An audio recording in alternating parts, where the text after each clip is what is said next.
Hello, I'm Sydney, and welcome to my Flock and Squawk. This week's going to be a little bit different, but if you'll refer back to my potted plant video, I discussed how I was going to do my videos in a rotation. We just so happened to be on the miscellaneous video rotation. I want to keep things loose, keep things light, and, we're going to be talking about The Land Before Time 3. Number 3, because I've already talked about the other first two on my blog, flockandsquawk.com. If you're interested, please check that out. If you're interested in sewing and baking, check out my previous videos, or you can wait a couple weeks and I'll be back with block number 2 with my mystery block. And I've got a special baking series planned for those baking videos. But join me today on The Land Before Time, and next week will be the origin of why I chose Flock and Squawk. So let's just get right into it. I've already tried recording this video once, but I got burned out by the sun. Too intense. I melt like butter. I'm white, and I get deeply sunburned if I'm outside for too long. And the sun was just too intense. So if you hear a fan in the background, I'm sorry. I turned off all the fans in my room, but there's one in the hall, so. With that being said, first off, Land Before Time 3, it's still a beautiful movie. I know, I'm biased, I'm nostalgic for the series, but the animation, it's hand-drawn, it's beautiful.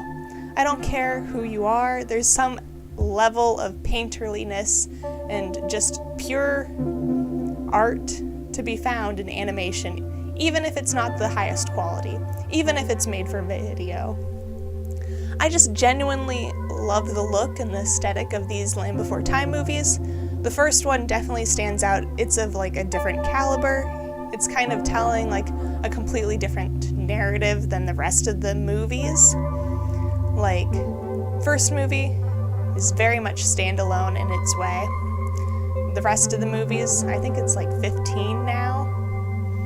They're telling different stories. Their animation requires different things. They aren't nearly as moody.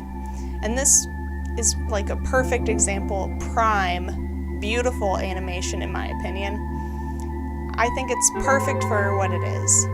It's painterly in elements, it's simple but effective. So, moving on. If you don't know the movie, you can read the Wikipedia page, I'll have it linked down below, or you can watch it.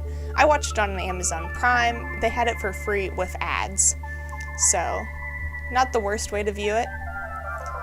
But if you don't know, the movie starts out with some narration that's kind of builds the picture of evolution in a way. It talks about how there's this fish that evolved to live on land and it eventually became the mighty dinosaurs. So if you're not into that kind of thing, it's very brief, it's just at the beginning and an end cap or a way to end cap the story at the end. I never really was bothered by this as a child, and I'm not bothered by it as an adult. I barely remember the narrator other than the sound of his voice as a child. So if you're not into the theory of evolution, then it's kind of a given that maybe you aren't as open to dinosaurs. So maybe those topics go hand in hand. I don't know. I'm not an expert. I'm just someone talking about a movie from their childhood. So take what you will. And then getting into the plot, there's a million different pieces. It's kind of odd as an adult watching the movie because as a child I basically was dinosaur children my age going on an adventure that I identify with the children. But now as a childless adult watching this movie again, it's gee, there's a lot of stuff going on. But the main adventure that I was interested in as a child doesn't get started till 30 minutes in. And yet it held my attention as a child. So it's kind of interesting being oh, it's really slow to start with. 30 minutes seems quite a bit of time to get to the point of the movie.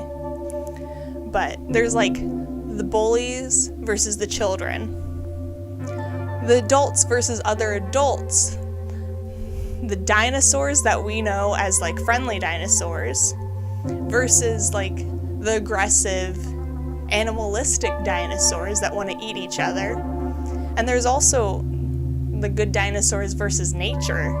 Like there's a full-on drought, there's a forest fire, and then they have the whole scene of the greenery coming back after the fire and everyone working together for the greater good eventually.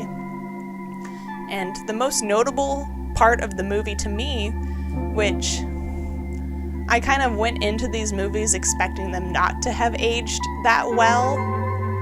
I've expected like some of the morals and the lessons to be potentially off as we've like learned more about development and like ways to teach your children different topics, but actually it felt kind of spot on. I'm not a parent, and so I'm not up to date on what parent culture is like and what you should and shouldn't tell your children, but it felt very like this is like ageless information.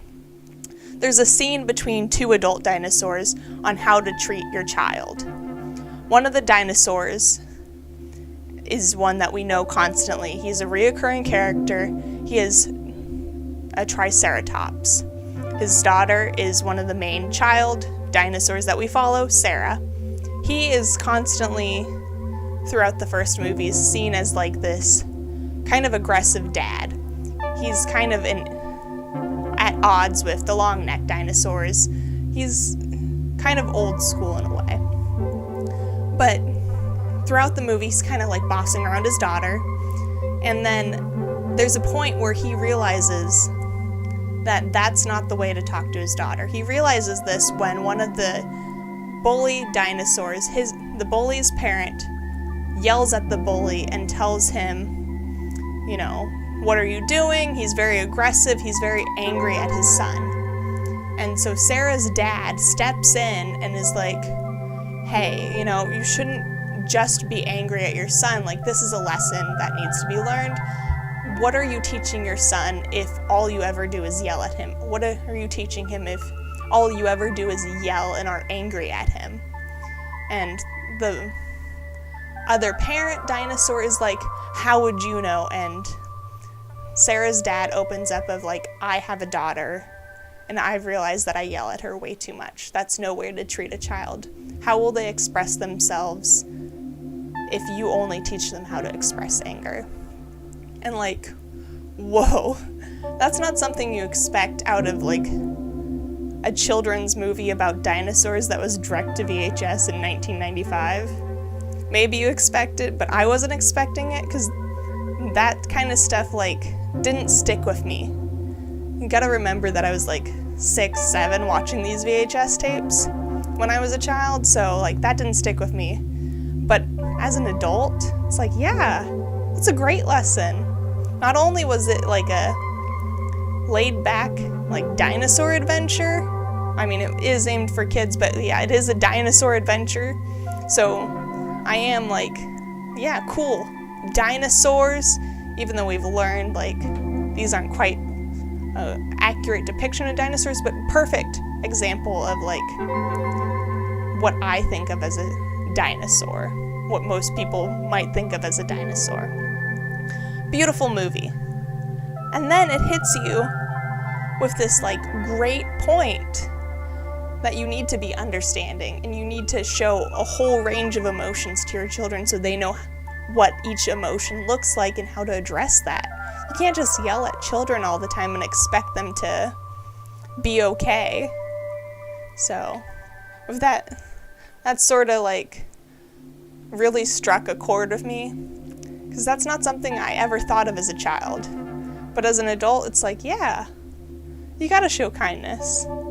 So, I just hope that the adults watching these movies with their kids back in the day got that message too, because it really was like, really kind of hit me of like, wow, I was kind of expecting this movie not to have any real substance. I watched the first two and like, yes, I felt like there was some sort of substance, but like the third movie and onward, Like, is there going to be more substance? Is there going to be a moral that I can, like, take away from this that I didn't get as a child? And yeah, I thought it was great. So if you're interested, check out the movie.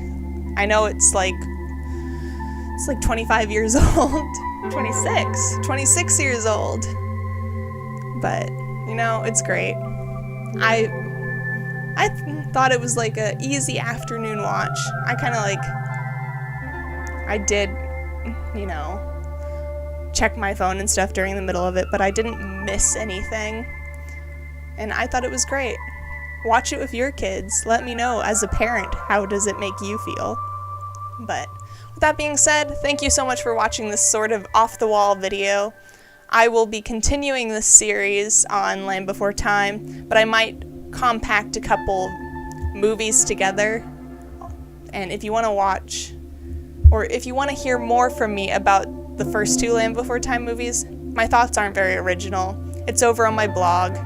And with that being said, I've got baking content, I've got sewing content, I now have this kind of content.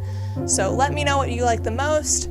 Check it out over on my blog, flockandsquawk.com. You can see a little bit behind the scenes on Instagram at flock_squawk. I'm Sydney, and thank you for watching. Have a great day.